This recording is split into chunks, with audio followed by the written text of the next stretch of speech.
Alhamdulillah, alhamdulillah wahdah wassalatu wassalamu ala wa ala alihi wa sahbihi wa in azani Allah wa iyyakum jami'a wa rahimani wa rahimakum. Melanjut dari bab la tughlu fi dinikum, berbuat melampaui batas di dalam agama kalian. Bab yang tentang sebab kufurnya Bani Adam dan sebab mereka meninggalkan agama mereka, yaitu karena al-ghulu fi shalihin, sikap berlebih-lebihan, yaitu pada al-masail yang kita akan bahas insyaallah pada pagi hari, yaitu masalah yang ke-14. Syekh Muhammad ibn Abdul Wahhab, wa hiya a'jabul ujbi qira'atuhum iyyaha fi kutubit tafsir wal hadits wa bainahum wa baina qulubihim hatta i'taqadu anna fi'la qaumi nuhin huwa afdalul ibadati wa i'taqadu anna ma nahallahu wa rasuluhu anhu fahuwal kufrul. Berkata Syekh Muhammad ibn Abdul Wahhab rahimahullahu ta'ala, dan hal ini merupakan iban yang menakjubkan, iyyaha fi kutubit tafsir wal hadis, yakni sungguh suatu hal yang menakjubkan, sikap atau mereka membaca tentang juga di dalam kitab-kitab hadis, ma'rifatum ma'nal kalam, dan mereka mengetahui arti daripada perkataan makna ayat ini dan hadis-hadis tersebut. Wa qaunullahi hala bainahum, disatap namun Allah menghalangi antara diri mereka dan hati mereka. I'taqadu, meyakini buatan kaumnya Nuh huwa afdalul ibadat, merupakan ibadah yang paling utama. Wa'taqadu, dan mereka berkeyakinan anhu wa rasuluh, bahwa apa wal kufrul mubihu liddami wal mal, adalah sesuatu yang membolehkan atau menghalalkan bagi darah. Muhammad bin Shalih Al-Utsaimin rahimahullahu taala, wa a'jab ay wa aktsaru ajaban wa asyad, wa a'jab, dan yang lebih menakjubkan lagi, kekaguman, keheranan ini ada dua macam. Al-awwal bi ma'na al-istihsan wa huwa ma idza ta'allaqa bi mahmudin, yaitu yang bermakna membaguskan, ia terkait dengan yang dipuji. Kaqauli Aisyah fil hadis, seperti perkataan Aisyah radhiyallahu anha di dalam hadis, kana nabi jibuhu tayammun fi tana'ulihi wa tarajjulihi wa tuhurihi wa fi sya'ni kullih, bahwa Nabi sallallahu alaihi wasallam beliau sangat kagum terhadap atau sangat menyukai terhadap, yaitu mendahulukan sisi kanan. Itu beliau sangat suka. Ataupun tarajjulihi, dalam menyisir rambut, ataupun tuhurihi, yaitu di dalam berwudu, wa fi sya'ni kullihi, dan di dalam suka mendahulukan tangan kanannya atau anggota tubuh kanannya. Hadis ini hadis diriwayatkan oleh Imam Bukhari dan Imam Muslim dari hadisnya Aisyah radhiyallahu ta'ala anha. Itu menganggap sesuatu yang menakjubkan itu baik, sehingga maknanya menyukai. Asani, arti daripada keheranan. Kalau yang pertama bermakna kekaguman, yang kedua bermakna mengherankan, yaitu bentuk pengingkaran. Wa dzalika fi madmum, yaitu ketika objeknya itu terkait dengan yang dipuji. Qala ta'ala, Allah Ta'ala berfirman di dalam surat Ar-Ra'd ayat 5, wa in ta'jab fa'ajabun qauluhum aidza kunna turaban a inna la fi khalqi. Merasa heran, maka sungguh ucapan mereka itu lebih mengherankan lagi, yaitu ketika mereka mengatakan aidza kunna turaban, apakah ketika kami telah menjadi tanah, a inna la fi khalqi, dalam bentuk yang baru, dalam ciptaan yang baru. Mereka tidak percaya bahwa Allah Subhanahu wa taala mampu menghidupkan kembali manusia lama dan telah hancur lebur. Karena mereka seberapun dari zaman-zaman dahulu bahwa orang yang mati hidup kembali, yaitu mati telah menjadi tanah, telah hancur kemudian dihidupkan. Alaihi wasallam mengingatkan mereka tentang hal ini dan memberikan ancaman kepada mereka bahwa kelak orang-orang atau manusia itu kelak di yaumil akhir akan dibangkitkan, dihidupkan lagi oleh Allah, kemudian sesuai dengan perbuatannya. Nah, ini mereka mengatakan aidza kunna turaban a inna la fi khalqin jadid, apakah ketika kami telah menjadi tanah akan dijadikan makhluk yang baru?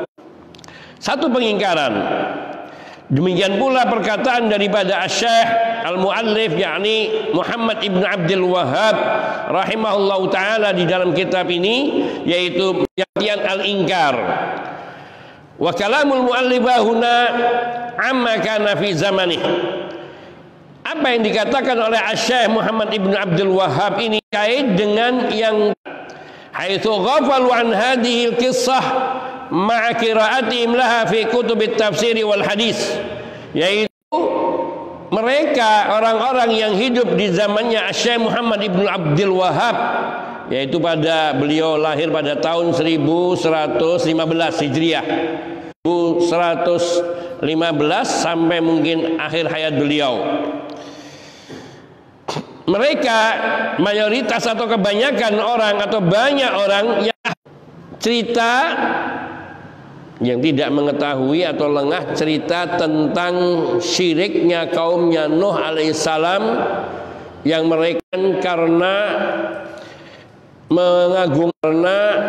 mengkultuskan orang-orang saleh. Ma'qiraatihim la fi kutubit tafsir wal hadis, padahal mereka membaca kisah tersebut tafsir dan di dalam kitab-kitab hadis. Ayat-ayat ini dan juga kisah ini terdapat di dalam Al-Quran, dalam kitab-kitab tafsir, dalam kitab-kitab hadis yang menceritakan anna fi'la kaum Nabi Nuh itu mereka syirik karena mereka mengagung-agungkan orang-orang saleh.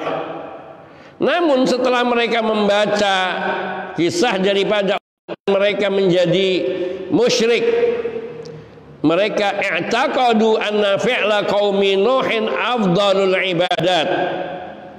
Al-Khamisah Asyrah.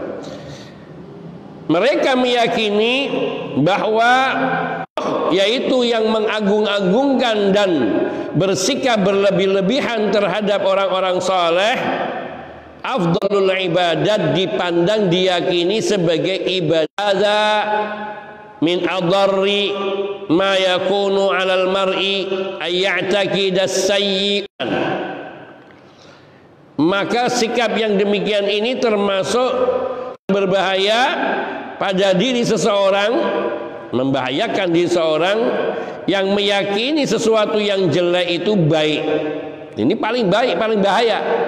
Menganggap bahwa sesuatu yang jeleknya dan bagaimana syiriknya kaumnya Nuh yang memperlakukan dan orang-orang salehnya dengan berlebih-lebihan. Allah mengutus Nabi Nuh alaihissalam. Allah mengutus Nabi Nuh alaihissalam karena telah terjadinya penyimpangan, telah terjadinya kesesatan, penyembahan kepada orang-orang saleh Allah dalam sesembahan. Dan ini jelas mereka mengetahuinya. Yang dimaksudkan oleh Syekh Muhammad ibn Abdul Wahhab dengan mereka mengetahuinya yaitu orang-orang yang dinisbatkan sebagai ulama pada zaman mereka ini. membaca kitab tafsir, membaca kitab-kitab hadis.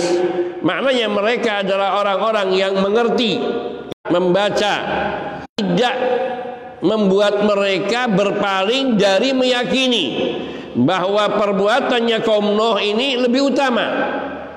Tidak dalam bentuk perbuatan yaitu mengagungkan atau mengkultuskan orang-orang saleh, sehingga perbuatannya ini membentuk ataupun menyerupai orang yang meyakini Nuh yang sesat dan yang menyebabkan mereka ibadah yang paling utama. Padahal yang demikian inilah yang paling membahayakan.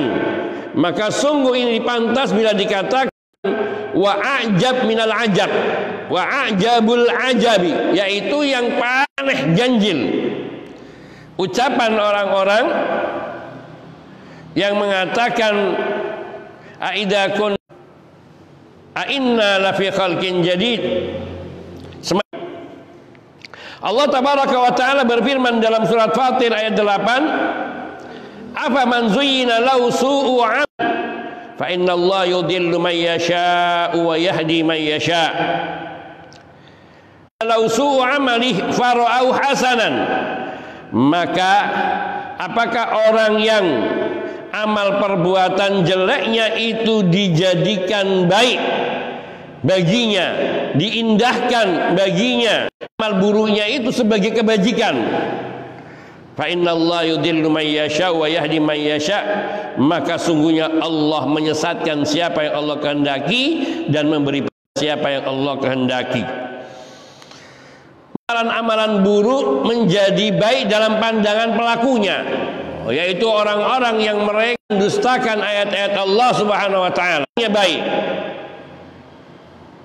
Dan di sini Allah mengatakan sungguhnya Allah menyesatkan siapa yang Allah kehendaki dan memberi petunjuk kepada siapa yang Allah kehendaki.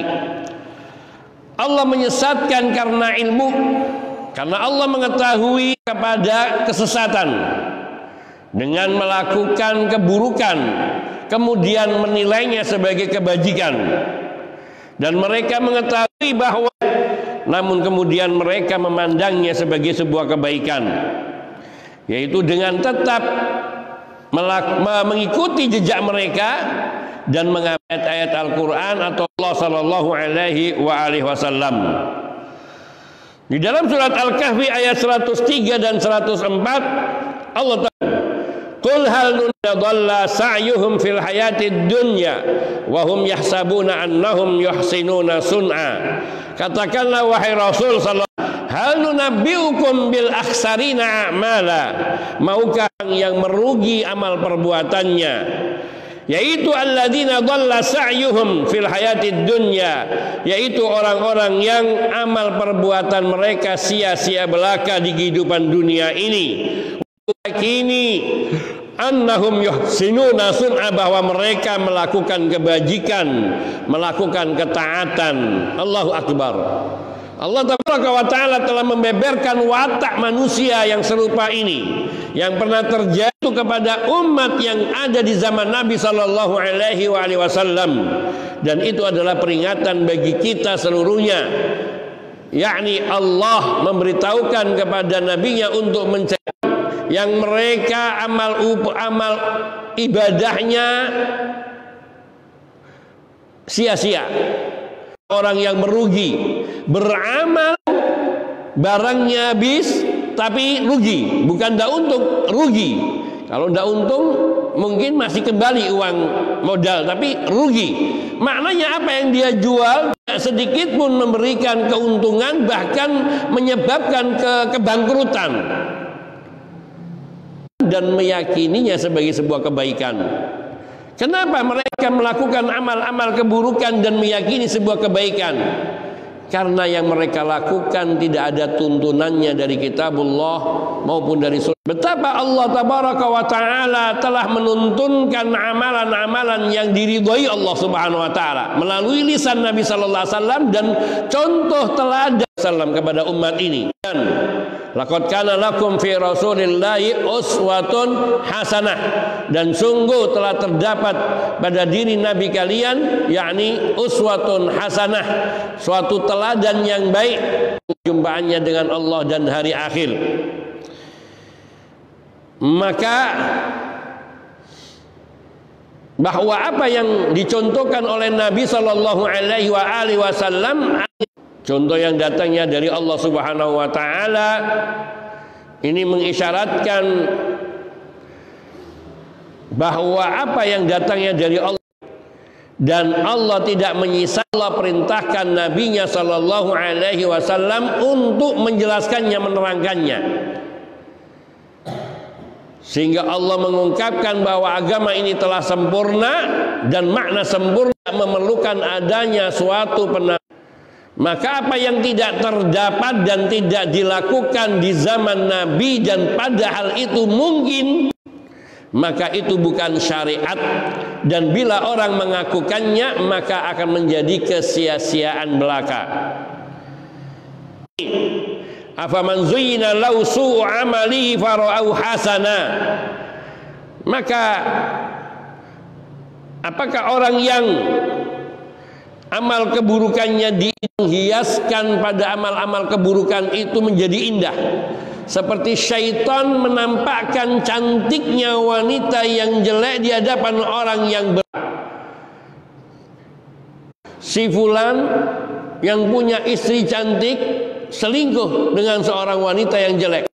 Ini dia ditampakkan oleh syaitan, wanita yang jelek menjadi cantik di matanya, dan lebih mengikuti kepada syaitan, wal'iyadu billah wa nastaghfirullahal azim. Sehingga fara'ahu hasanan, sehingga ia melihat sesuatu yang buruk itu baik. Amalan yang buruk itu amalan baik. Yakni ketika kita tidak memandang seksama, meneliti seksama mengenai apa yang Allah perintahkan dan apa yang Allah larangkan, mengenai apa yang Rasul larangkan. Karena perbuatan seperti ini, seperti yang Allah katakan, alladzina dhalla sa'yuhum fil hayat, orang-orang yang usaha mereka di kehidupan dunia ini sia-sia belaka. Salatnya, puasanya, zakatnya, hajinya, umrahnya, jihadnya, amar ma'ruf nahi mungkarnya, dan seluruhnya menjadi sia-sia. Dan yang mereka pandang di sini adalah kesyirikan dan amalan-amalan bid'ah yang mereka kerjakan tidak menghasilkan satu kebaikan apapun. Itu perkataan wahiya a'jabul ajab atau wa'ajabul ujbi, wa'ajabul ujub. Mereka membaca kisah Nuh di dalam kitab-kitab tafsir dan kitab hadis. Wa'taqadu annama wal mal. Mereka meyakini bahwa kesyirikan, kekafiran min afdhalil ibadat, termasuk ibadah yang paling utama. Ini wa'taqadu, mereka meyakini yang dilarang oleh Allah dan Rasulnya. Fahuwal kufrul mubih liddam wal mal, yaitu adalah sebuah kekufuran yang menghalalkan darah dan harta. Mereka meyakini ini adalah kesyirikan, ini adanya afdhalul ibadat. Mereka tahu ini perbuatan seperti itu kufur, syirik, namun mereka melakukannya dalam bentuk yang lain. Disinilah ketika seseorang tidak benar-benar menghayati, merenungi, maka kadang ia terjatuh. Maksudnya lubang yang sama, yaitu perbuatan sejenis meskipun berbeda tempat dan berbeda waktu, namun sama. Seseorang ketika jalan ada lubang, dia terjang, menyebabkan bisa bannya yang rusak, bisa terjatuh dan sebagainya. Kemudian dia tidak berhati-hati hingga dia melakukan hal yang sama, namun itu juga perbuatan yang sejenis, yaitu lubang yang sejenis yang bisa menyebabkan seorang itu terjatuh atau luka, ataupun menyebabkan ban motornya rusak dan seterusnya. Ketika Allah menceritakan kisah kaumnya Nuh alaihissalam yang merekungkan orang-orang saleh yang meninggal di antara mereka, Wad, Suwa, Yaghus, Ya'uq, Nasr ini. Kemudian mereka membuatkan patung-patungnya di majlis-majlis mereka. Lalu mereka secara berkala, bahkan waktu-waktu tertentu. Dari mulai hanya sekedar mengingat jasa mereka untuk membangkitkan semangat ibadah, sampai bagaimana syaitan itu menggiring, seperti yang dikisahkan dalam riwayat-riwayat hadis, yang akhirnya menyembah ataupun bertawasul dengan berhala-berhala tersebut, dan bahkan menyembah dan meminta kepada berhala-berhala tersebut. Bukankah ini sebuah contoh yang jelas, yang mereka tahu itu adalah perbuatan, namun kemudian mereka melakukan hal yang serupa. Inilah makna mereka meyakini bahwa kesyirikan, kekufuran afdalul ibadat, ibadah yang, dan bahwa perbuatan itu mendekatkan dirinya kepada Allah. Fahada kufrun, ini adalah sebuah kekafiran, mubihun lidamihi wa malihi, yang menghalalkan hadal mu'allif, dan inilah yang dimaksudkan oleh Imam Muhammad ibn Abdul Wahhab rahimahullahu ta'ala. Jazakallah khairan. Karena la yas'afu dhahiru kalami thumma badali i'taqadu annal manhi anhu huwal kufrul mubihu lid-dam wal mal wa amma maduna minal ghulu fala nahya fihi wallahu a'lam. Meskipun secara zahirnya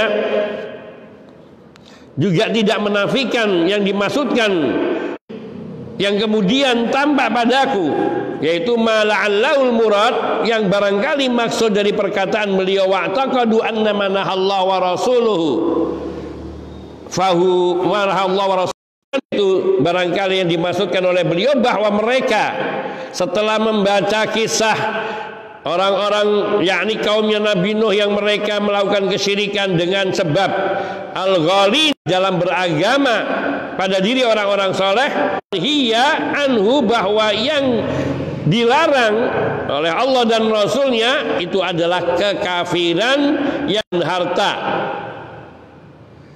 kekafiran sikap mereka yang berlebih-lebihan. Wa amma madunau, adapun yang di bawah itu, yang selain itu, bersikap berlebih-lebihan selain itu, fala ya fihi, maka tidak dilarang, wallahu alam. Ini sisi yang diucapkan oleh Syekh Muhammad ibn Abdul Wahhab rahimahullah ta'ala ini.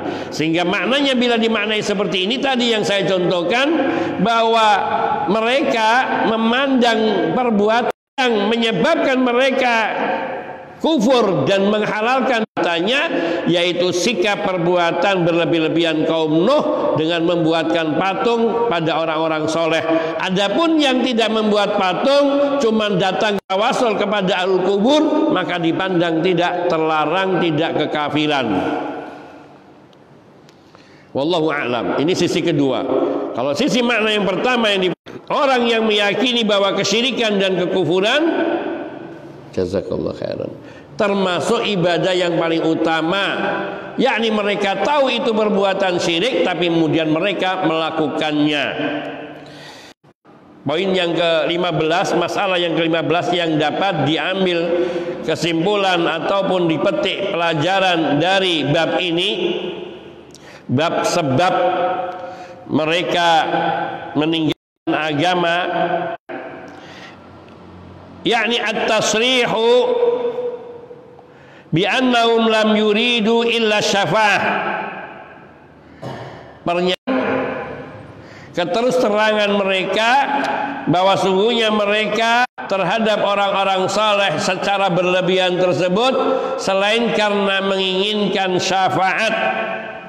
Ai ma'aradu illa syafa'ah, yakni mereka tidak menghendaki dengan perbuatannya waqa'u fi syirki, namun tanpa mereka sadari mereka terjatuh kepada perbuatan syirik.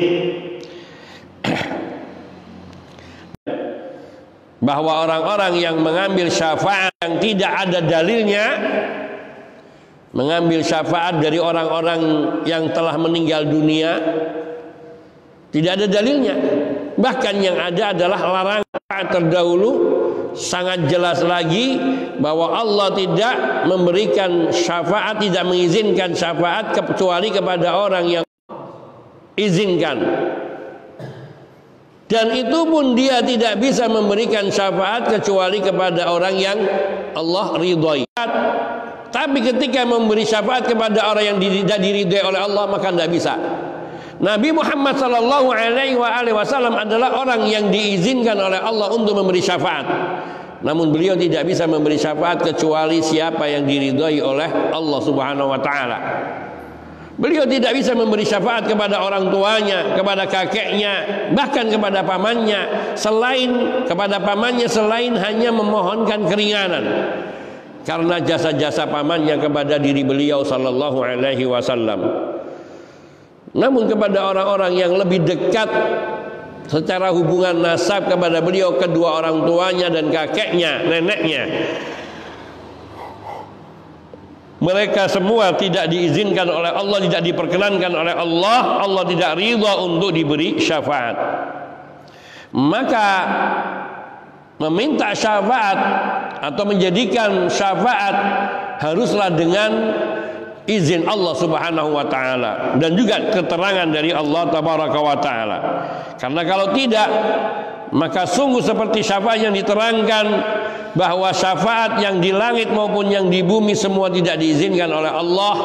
La tanfa'uhum syafa'atuhum syai'a, syafaat mereka sedikit pun tidak bermanfaat, yaitu karena kekufuran dan kesyirikan yang mereka lakukan, yakni mengambil syafaat di dalam kesyirikan dan kekufuran.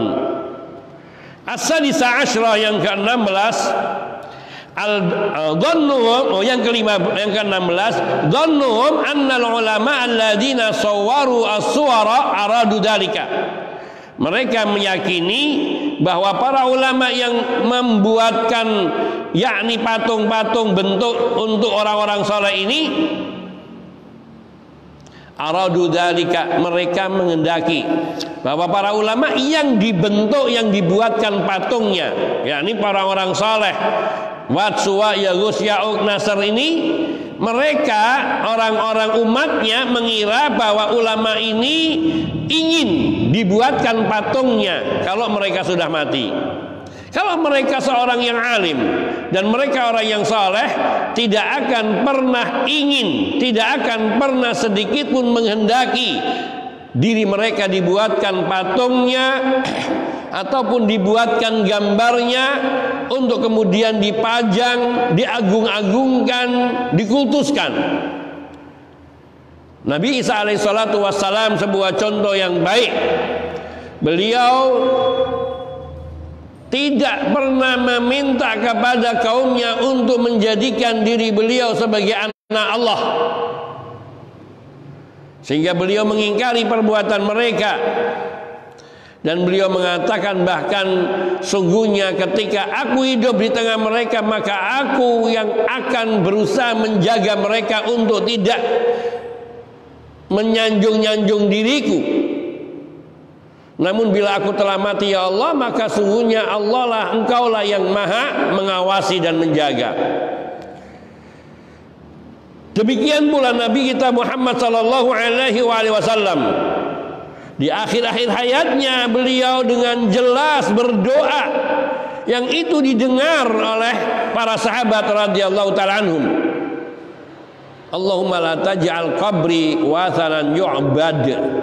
Ya Allah, janganlah engkau menjadikan kuburku berhala yang disembah, yang dikultuskan, yang diagung-agungkan, yang disikapi secara berlebihan, yaitu dimintai di dalam doa. Maka sungguh bertawassul dengan kuburnya Nabi sallallahu alaihi wasallam adalah sebuah kekafiran yang jelas telah diancamkan hal itu di dalam sabda beliau, yaitu berupa doa tadi dan juga sabda beliau yang mencela orang-orang Yahudi dan Nasrani karena suka menjadikan kubur para nabi mereka sebagai tempat-tempat ibadah. Wa inni anhaakum an dzalika, dan aku melarang kalian dari menyerupai perbuatan mereka, yaitu mengagung-agungkan kubur para nabi. Kalau kubur para nabi saja yang orang-orang paling suci dari manusia selainnya dilarang untuk diagung-agungkan dan dijadikan tempat kuburnya sebagai ibadah, yakni dijadikannya kuburnya sebagai tempat ibadah, maka sungguh yang di bawah para nabi ini lebih haram lagi. Nabi saja tidak boleh kuburnya dijadikan tempat ibadah. Kalau orang beralasan bagaimana dengan makam Rasul sallallahu alaihi wasallam yang berada di dalam Masjidin Nabawi? Sungguh perlu diketahui bahwa makam Rasul sallallahu alaihi wasallam atau kubur Rasulullah sallallahu alaihi wasallam itu di rumah beliau, di rumah Aisyah radhiyallahu taala anha yang dulu itu ada di samping masjid, bukan di dalam masjid. Dan karena ketentuan dari syariat Nabi sallallahu alaihi wasallam sebagaimana diriwayatkan oleh Abu Bakar As-Siddiq radhiyallahu taala anhu, yang Nabi mengatakan tidaklah seorang nabi meninggal dunia melainkan dikuburkan di tempat ia meninggal. Maka Nabi sallallahu alaihi wasallam yang meninggal dunia di tempat di rumah Aisyah radhiyallahu taala anha, maka dimakamkan di dalam rumah Aisyah radhiyallahu taala anha. Dan itu disepakati oleh kaum muslimin di luar masjid.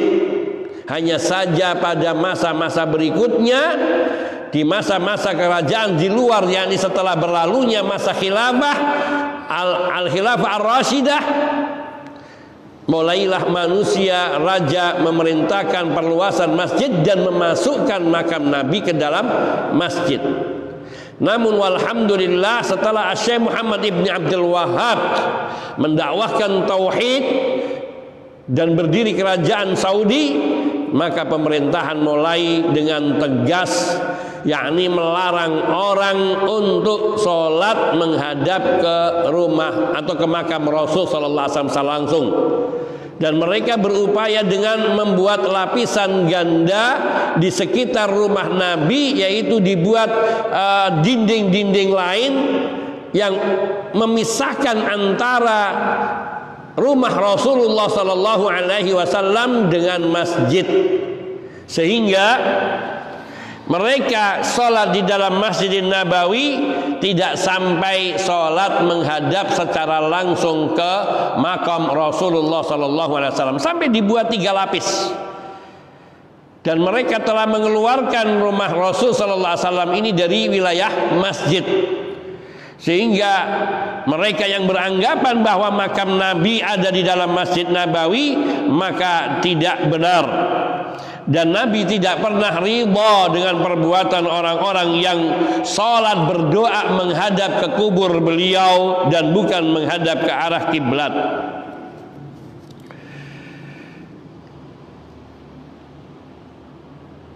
Kemudian yang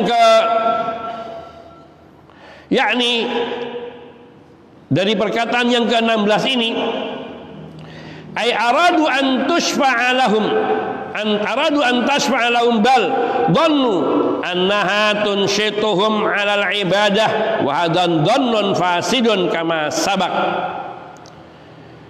Para ulama yang dibuatkan patungnya ini dianggap, dikira oleh orang-orang yang berbuat syirik itu mereka menginginkan agar diri mereka dibuatkan patungnya.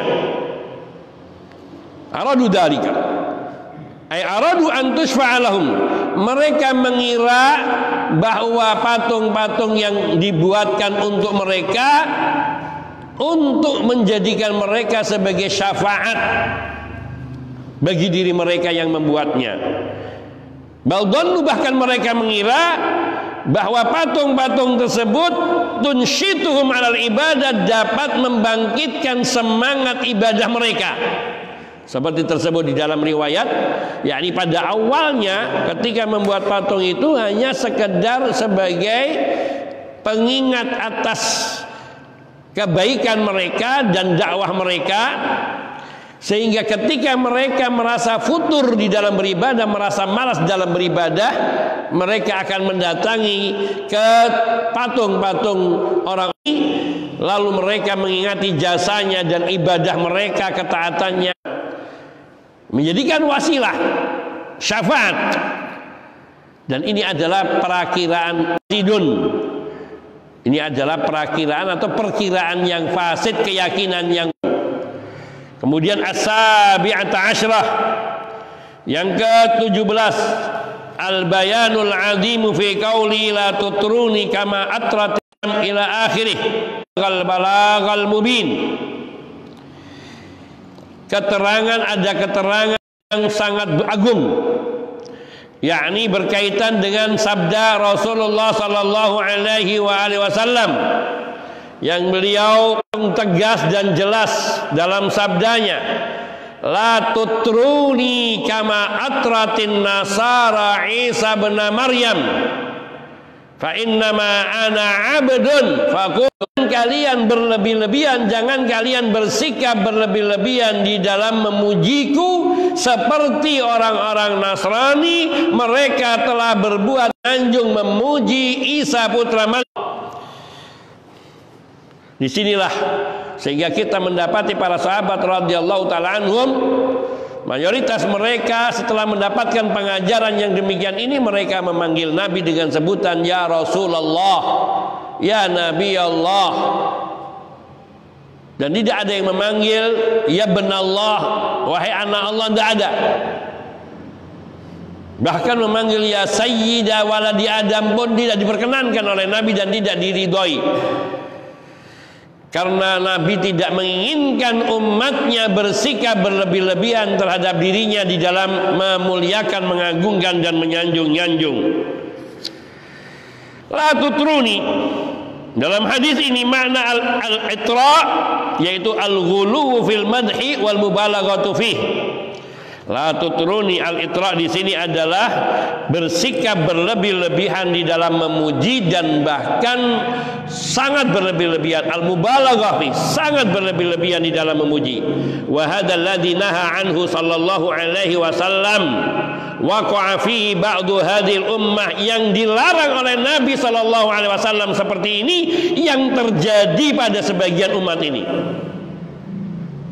Kita sekarang melihat, menyaksikan sendiri di zaman kita dan bahkan di zaman Syekh Muhammad ibn Abdul Wahhab dan juga di zaman-zaman terdahulu setelah berakhirnya masa khilafah, telah mulai bermunculan orang-orang yang bersikap berlebih-lebihan terhadap diri Nabi sallallahu alaihi wasallam dalam memuliakan dan mengagungkan beliau, melampaui batas yang ditetapkan, yang dibolehkan oleh syariat, sampai memuji dengan pujian-pujian yang menyematkan sifat-sifat rububiyatullah kepada diri Nabi sallallahu alaihi wasallam. Bahkan dalam prakteknya, ibadahnya mereka juga mereka libatkan, mereka posisikan Nabi sallallahu alaihi wasallam seolah-olah sejajar dengan Allah Subhanahu wa taala. Dan ini adalah kekufuran yang nyata, yang tidak ada keraguan sedikit pun padanya. Bahkan dikatakan bal asyad, bahkan ini benar-benar melebihi daripada apa yang dilarang oleh Nabi. Hatta ja'alun nabiyya sallallahu alaihi wasallam al-marja'a fi kulli syai'in. Sikap mereka yang berlebih-lebihan terhadap diri Nabi sallallahu alaihi wasallam sampai mereka menjadikan Nabi sebagai tempat tumpuan dalam segala hal. Wa hadza a'dham min qaurin nasara al-masih ibnullah, dan perbuatan yang seperti ini lebih besar dosanya, lebih besar kesesatannya dari perkataan orang-orang Nasrani yang mereka mengatakan al-masih ibnullah, bahwa Nabi Isa itu anak Allah. Mereka mengatakan ini sesat. Tapi kesesatan umat ini lebih karena menjadikan Nabi tempat harapan, tumpuan dalam segala hal, al-marja' fi kulli syai'in. Bahkan perkataan orang-orang Nasara tsalitsu tsalatsah, bahwa Nabi Isa adalah tsalitsu tsalatsah, satu dari yang tiga. Sedangkan umat ini mereka bahkan sampai-sampai beribadahnya kepada Nabi melebihi ibadahnya kepada Allah Subhanahu wa taala. Kita dapat melihat, menyaksikan bagaimana orang-orang yang datang berkunjung di kuburan kemudian bertawasul dengan ahlul kubur yang padahal itu bukan makam Rasul sallallahu alaihi wasallam, bahkan makam orang-orang saleh, dan bahkan sebagian dikatakan makam bagi orang-orang yang dipandang saleh menurut mereka. Kemudian mereka berzikir, bertasbih, bertahmid, bersolawat, membaca Al-Quran, berdoa, menghadap ke arah kuburan itu dengan yang lebih khusyuk dari yang mereka lakukan ketika di dalam sholat mereka. Kalau mereka duduk di hadapan kuburan untuk bertawasul, bisa sampai waktu yang lama, menyampaikan semua hajatnya. Namun ketika mereka sholat, kadang mereka tidak membutuhkan waktu selain 3-2 menit. Siapa sebenarnya yang mereka sembah? Allahkah atau selainnya? Sementara tidak ada di dalam Al-Quran dan juga tidak ada di dalam riwayat-riwayat yang sahih yang sampai kepada kita, orang-orang termulia di zaman Nabi Sallallahu Alaihi Wasallam, para sahabat radhiyallahu taala anhum, yang mereka lebih taat, lebih takwa dan lebih dalam ilmunya, yang melakukan seperti yang dilakukan oleh manusia di zaman ini. Masihkah kita mengingkari dan membutakan mata hati kita dari melihat kenyataan kesesatan yang ada? Maka tepatlah kalau dikatakan mereka membaca kisah daripada umat kaumnya Nuh alaihi salatu wassalam.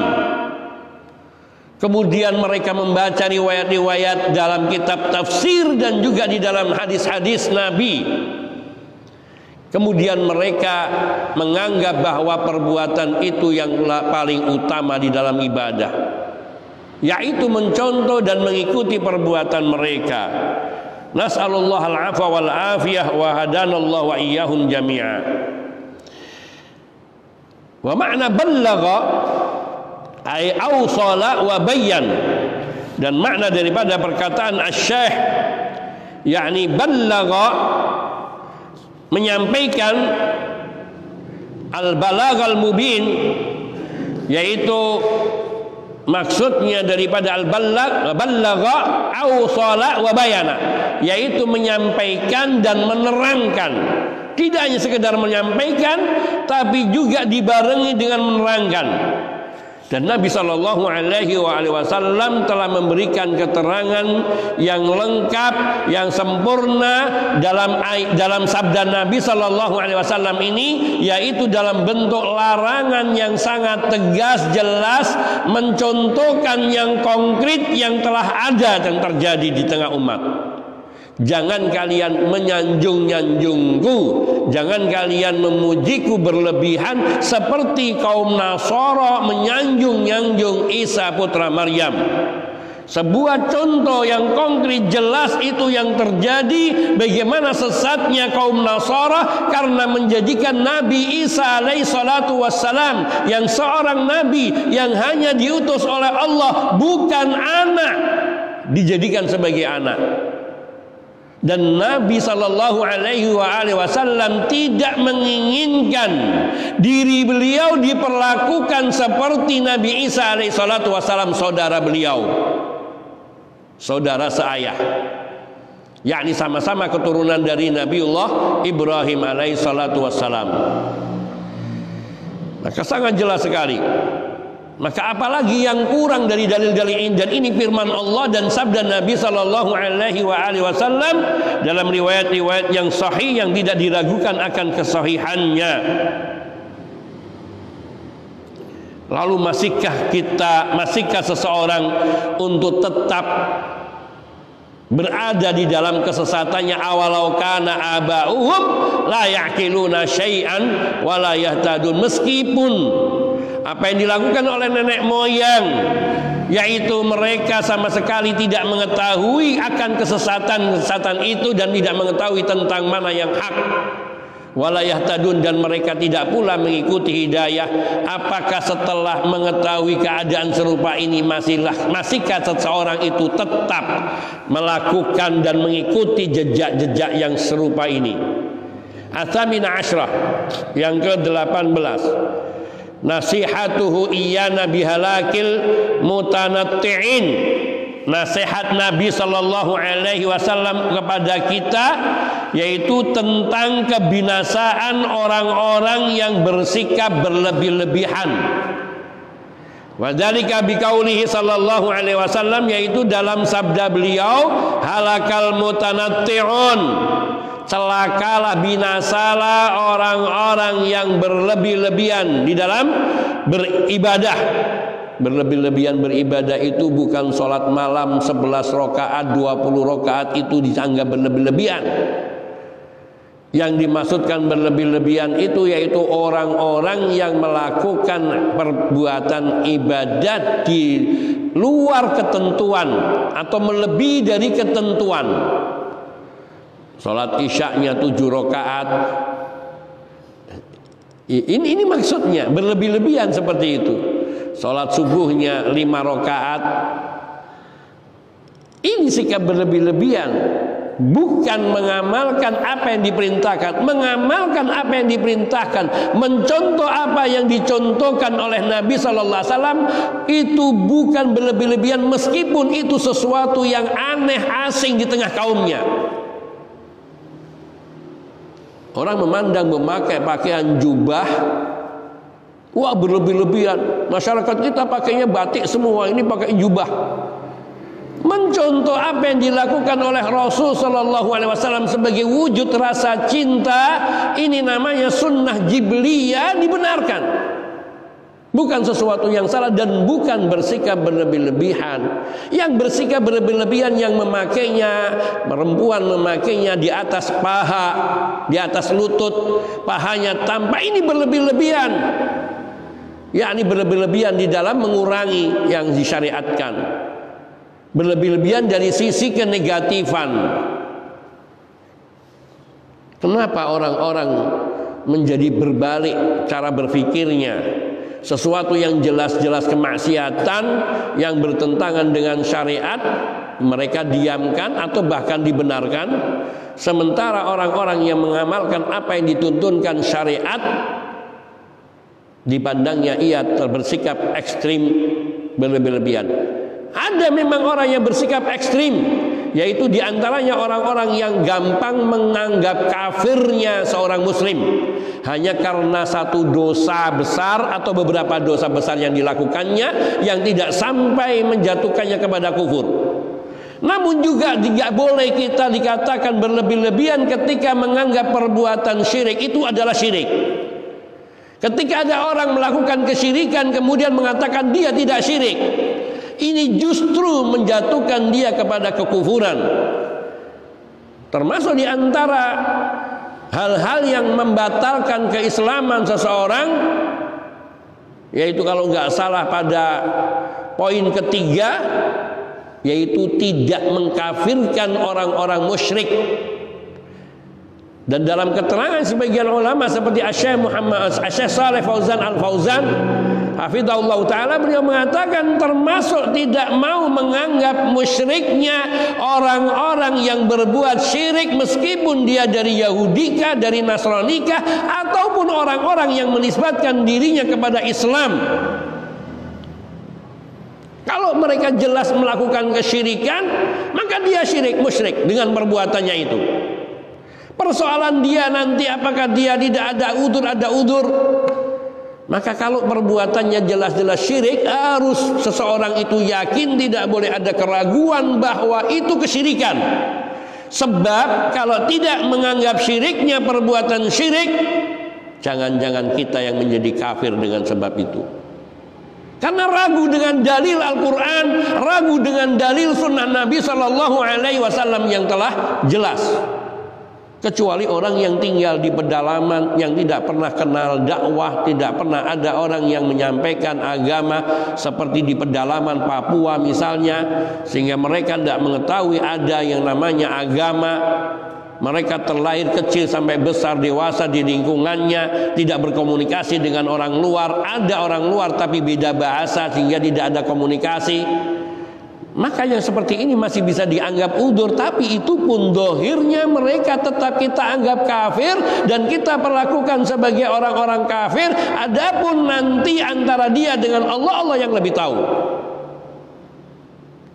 Jadi tidak boleh kita menganggap belum kafirnya orang yang berbuat kesyirikan. Pada saat dia melakukan kesyirikan itu, kekufuran itu, dia kafir pada saat itu. Kalau dia bertaubat kepada Allah, dia memperbaiki amalannya, maka setiap orang yang bertobat kepada Allah dan diterima oleh Allah taubatnya, maka dia orang-orang yang diterima taubatnya, dan kita menganggap mereka adalah orang-orang yang diterima oleh Allah Subhanahu wa taala taubatnya secara zahirnya. Jadi di sini tidak boleh ada keraguan di dalam diri seorang muslim terhadap kekufuran, kesyirikan orang-orang yang telah melakukan perbuatan syirik dan perbuatan kufur. Sebab tapi beda dengan orang yang gampang mengkafirkan. Seperti kaum Khawarij, mereka meyakini bahwa perbuatan dosa besar itu menyebabkan pelakunya kafir, kekal di dalam neraka. Harus dibedakan. Orang berzina, orang itu membunuh, orang itu mabuk, selagi dia meyakini itu semua dosa dan dia melakukan karena khilaf dan karena hawa nafsunya, meskipun dia belum bertaubat sampai dia mati, dia akan disiksa oleh Allah dengan izin Allah bila Allah berkehendak. Dan bila Allah berkehendak, Allah akan mengampuninya. Dan Allah Maha Adil. Namun seandainya Allah menyiksanya pun, dia tidak akan kekal di dalam neraka, dan dia akan punya harapan untuk keluar. Tapi ini bukan berarti pilihan. Kalau gitu tidak apa-apa kita berbuat kemaksiatan, toh nanti kita masuk surga. Masuk neraka sedetik saja itu sudah sangat menyakitkan. Jangan pernah berharap. Ini hanya sebagai pengumpamaan bahwa di dalam akidah Ahlus Sunnah wal Jamaah bahwa pelaku dosa besar tidak kafir. Tetapi kalau jenis perbuatan itu perbuatan syirik dan kufur, dan bila dia mati sampai akhir hayatnya tidak bertaubat, maka dia kekal, baru dikatakan kekal. Namun orang yang berbuat kufur, berbuat syirik, di saat dia melakukannya kita hukumi kafir, syirik dengan perbuatannya. Beda kalau lain, kalau dia sudah bertaubat. Jadi harus dibedakan. Dan ini lemahnya kebanyakan kaum muslimin. Mereka tidak mau mengkufurkan, mensyirikkan perbuatan kufur dan syirik. Kita kufurkan, kita hukumi syirik kufur pada saat itu. Kalau dia bertaubat, maka Allah lah yang menerima taubatnya.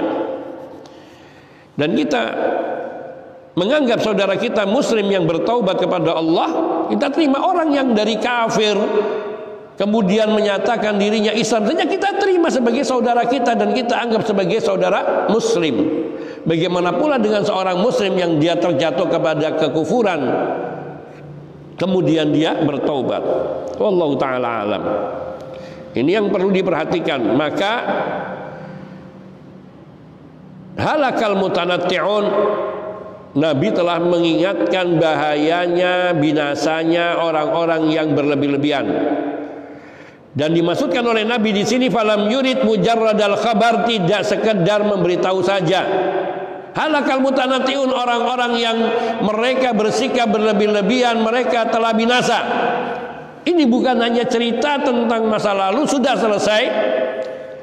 Walakin at-tahdhir min at-tanattu', tapi yang dimaksudkan dengan sabdanya bahwa beliau sedang memberikan peringatan kepada kita mengenai bahaya berlebih-lebihan di dalam bersikap beragama.